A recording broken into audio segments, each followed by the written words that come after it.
A legtöbb egészségügyi képzés a szakmai tudásra összpontosít, mint például a betegségek, a kezelések és az új technológiák. De mi az, ami igazán számít?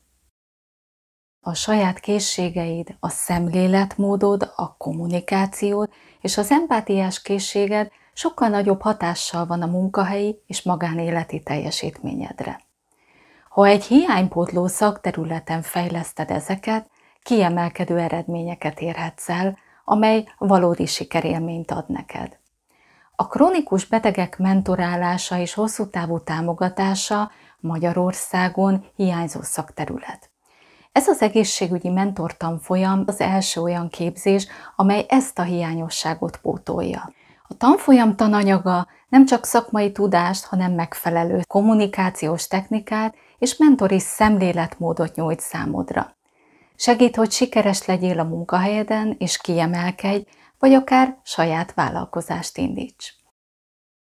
A tanfolyam végére képes leszel megtervezni és követni a krónikus betegek mentorálási folyamatát, az empatikus hallgatás segítségével jobban megérted a betegek problémáit, és hatékony segítséget tudsz nyújtani. Új kommunikációs technikákkal segítő, támogató környezetet alakíthatsz ki a betegek körül.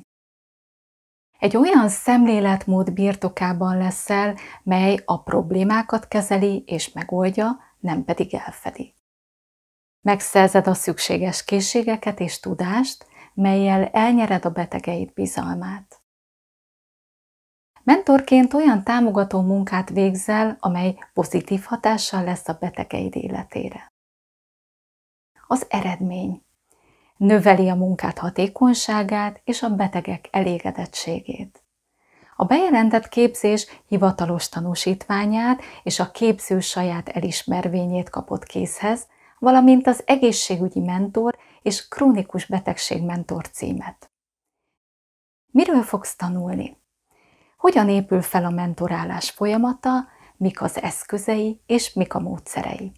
Hogyan építs megfelelő kommunikációval bizalmat és megértést, miközben valódi támogatást nyújtasz? Hogyan segítsd a beteget egy megértő és támogató környezet kialakításában?